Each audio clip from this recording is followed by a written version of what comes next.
ప్రయోజనాల కోసం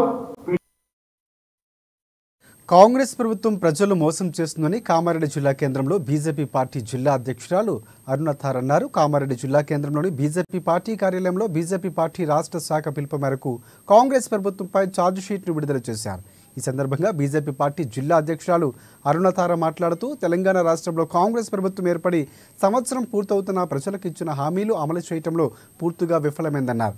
కాంగ్రెస్ ప్రభుత్వంపై 6 అబద్ధాలు 66 మోసాలతో ఛార్జ్ షీట్ను విడుదల చేసినట్లు తెలిపారు. రానున్న రోజులు బీజేపీ పార్టీ ఆధ్వర్యంలో పెద్ద ఎత్తున ప్రజల తరఫున పోరాటాలు చేస్తామన్నారు. ఈ కార్యక్రమంలో Kamareddy MLA Katipalli Venkataramana Reddy, Muralidhar Goud, BJP party నాయకులు, కార్యకర్తలు పాల్గొన్నారు. వారికి ఇచ్చేటువంటి 2500 రూపాయలు వాళ్ళకి ఇస్తే వాళ్ళ కుటుంబం నడపడానికి మరి ఎంతో ఆధారంగా ఉంటుండే. అది వాటిని అన్నిటిని మర్చేలాగా వారు ఫ్రీ టికెట్ పెట్టారు. అంతేకాకుండా ఎక్కడైతే మహాలక్ష్మి పుడుతుందో వాళ్ళకు కూడా మేము ఆదుకుంటామని చెప్పడం జరిగింది.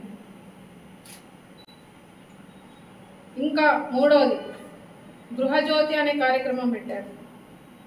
200 యూనిట్లు ఎక్కడ కాలినా మేము ఫ్రీ ఇస్తామని చెప్పారు. ఈరోజు మేము గ్రామాలలో అనేక పార్లు వెళ్ళినప్పుడు చాలామంది పేదలు పరిగెత్తుకొస్తున్నారు. మాకు ఇంతవరకు ఏదైతే గృహజ్యోతి ఇస్తామన్నారో మాకు అందుతలేదు అని, మరి వారికి ఎట్లా చేసుకోవాలనేది చెప్పే నాదుడు లేదు. తర్వాత అక్కడ చూస్తే 100 మంది 200 యూనిట్లు కాల్చిన వాళ్ళు ఉంటే కేవలం 10 నుంచి 15 కుటుంబాల వారికి మాత్రమే ఈ గృహజ్యోతి అందుతా ఉంది. మిగతా వాళ్ళు ఏం చేయాలి, దానికి కూడా సమాధానం చెప్పాలని మేము డిమాండ్ చేస్తాము.